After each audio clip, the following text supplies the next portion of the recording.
અષાઢી બીજ ઉપર ટેરો કાર્ડ રીડરથી તમારી રાશિમાં શુભ છે કે લાભ તે જાણીશું અમદાવાદના પ્રખ્યાત ટેરો કાર્ડ રીડર નંદિની પટેલ સાથે. આપણે જોઈશું મેષ રાશિ. મેષ રાશિમાં પહેલું કાર્ડ આપણે જોઈશું કેરિયર ઉપર, બીજું કાર્ડ જોઈશું આપણે હેલ્થ ઉપર અને ત્રીજું કાર્ડ જોઈશું રિલેશન ઉપર. તો કેરિયર માટે ખૂબ સરસ કાર્ડ છે. રથયાત્રાએ તમે નવી શરૂઆત કરવી હોય તો બી એના માટે ખૂબ પોઝિટિવ કાર્ડ છે.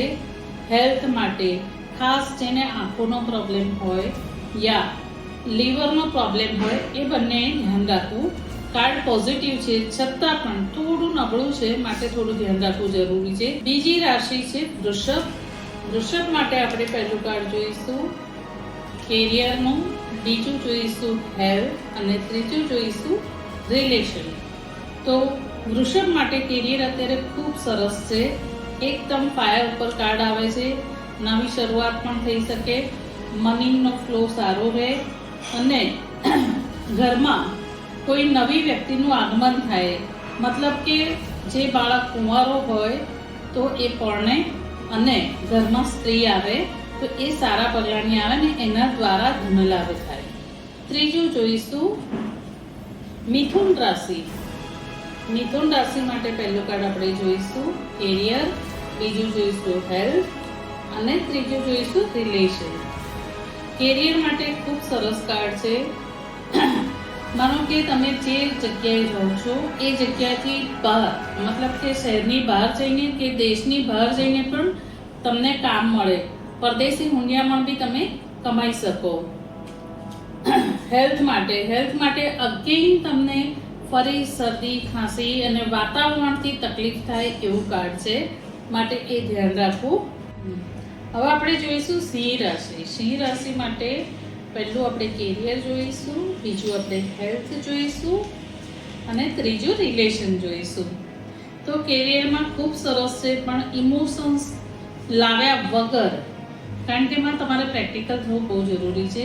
જો તમે ઇમોશનલ થઈ જશો તો તમારે કેરિયરમાં બાંધછોડ કરવી પડશે, સેક્રિફાઈસ કરવું પડશે. અને રિલેશન, જે લોકો સારા સંબંધો ધરાઈ રહ્યા છે, જેના લગ્ન થઈ ગયા છે અને જેને પરદેશ જવું છે, તો એ લોકો માટે ખૂબ સરસ છે. લગ્ન પણ થાય, કારણ કે ગુરુ રિલેટેડ કાર્ડ આવ્યું છે. એટલે બંને જણા એક જ એમ ઉપર કામ કરતા હોય એવી રીતનું સરસ કેરિયર વાળું પ્લસ ઇમોશન્સ વાળું અને પ્લસ હાર્મની વાળું કાર્ડ છે. માટે આપણે આ કાર્ડ જોયું કેરિયરનું, કે જેમાં પોતે જ લીધેલા ડિસિઝનમાં પોતે ફસાઈ ગયા છે. તો એવું ક્યારેય ન કરવું કે તમારા ડિસિઝનથી તમને તકલીફ થાય યા કોર્ટ કેસ થાય યા કોઈ ઝઘડો થઈ જાય. તો એમાં ખાસ તમારે ધ્યાન રાખવું.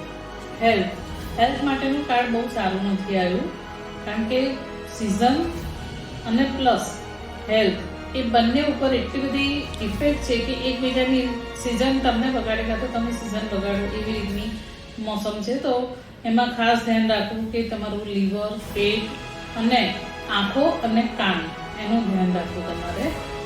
હવે આપણે જોઈશું વૃશ્ચિક રાશિ માટેના કાર્ડ.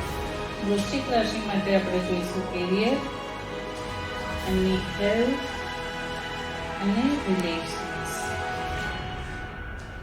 કેરિયર માટે ખૂબ સરસ કાર્ડ છે. આ લોકો ખૂબ ઉતાવળા પગલાં લેશે, સામી સાથે લડવા જાય એવું યોદ્ધા જેવું કાર્ડ છે.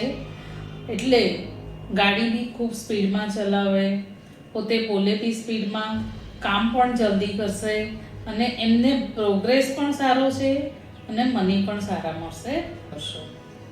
હવે આપણે જોઈશું ધન રાશિ માટેનું કાર્ડ. આપણે કેરિયરનું જોઈશું, એક હેલ્થનું જોઈશું અને રિલેશન ઉપર જોઈશું.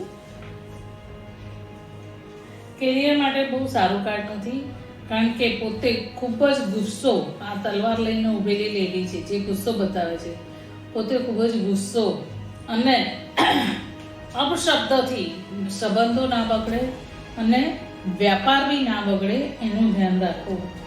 બની શકે તો તમે કોર્ટ કેસથી યા કોઈના પૈસા આપ કે લે એમાંથી તમે બચી શકો તો સારી વસ્તુ છે. તુલા રાશિ,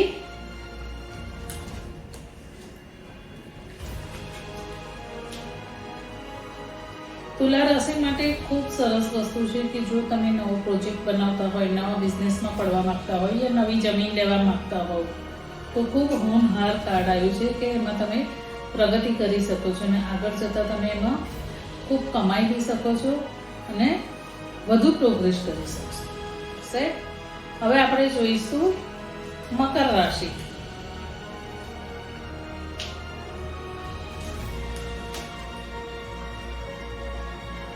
મકર રાશિ માટે આ વખતના કાર્ડ ખૂબ જ સરસ છે. પોતે જે લોકો ટ્રાન્સફર ઈચ્છતા હોય તો એ પોતાનાથી એક ગ્રેડ ઉપર જઈ શકે એમ છે. કોઈ મેનેજર હોય તો એનાથી ઉપરની પોસ્ટ મળી શકે છે, કર્નલ, જનરલ કે ડીજીએમ કે એ રીતે તમારો ગ્રોથ આગળ વધી શકે છે. તમને ઇન્ક્રીમેન્ટ બી વધી શકે છે કારણ કે આખું કિંગ કાર્ડ આવ્યું છે. મીન્સ કે તમે જે હોદ્દા પર છો એ હોદ્દાથી તમે ઉપર જઈ શકો છો. અને જો તમે ફેમિલીમાં છો તો જો બાળક નથી તો તમે ફાધર બની શકો એમ છો, અને જો તમારા બાળકો છે તો એના બાળકોથી તમે દાદા કે દાદી બની શકો છો એમ છો. એટલે એક ગ્રેડ ફેમિલીમાં બી અને કેરિયરમાં.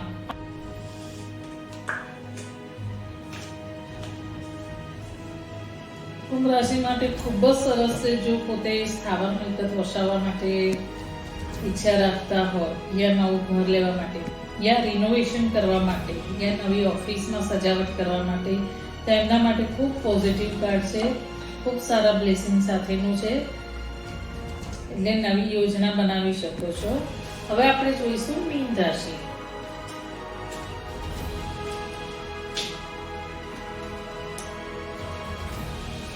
મીન રાશિ માટે ખૂબ જ સરસ કાર્ડ આવ્યા છે.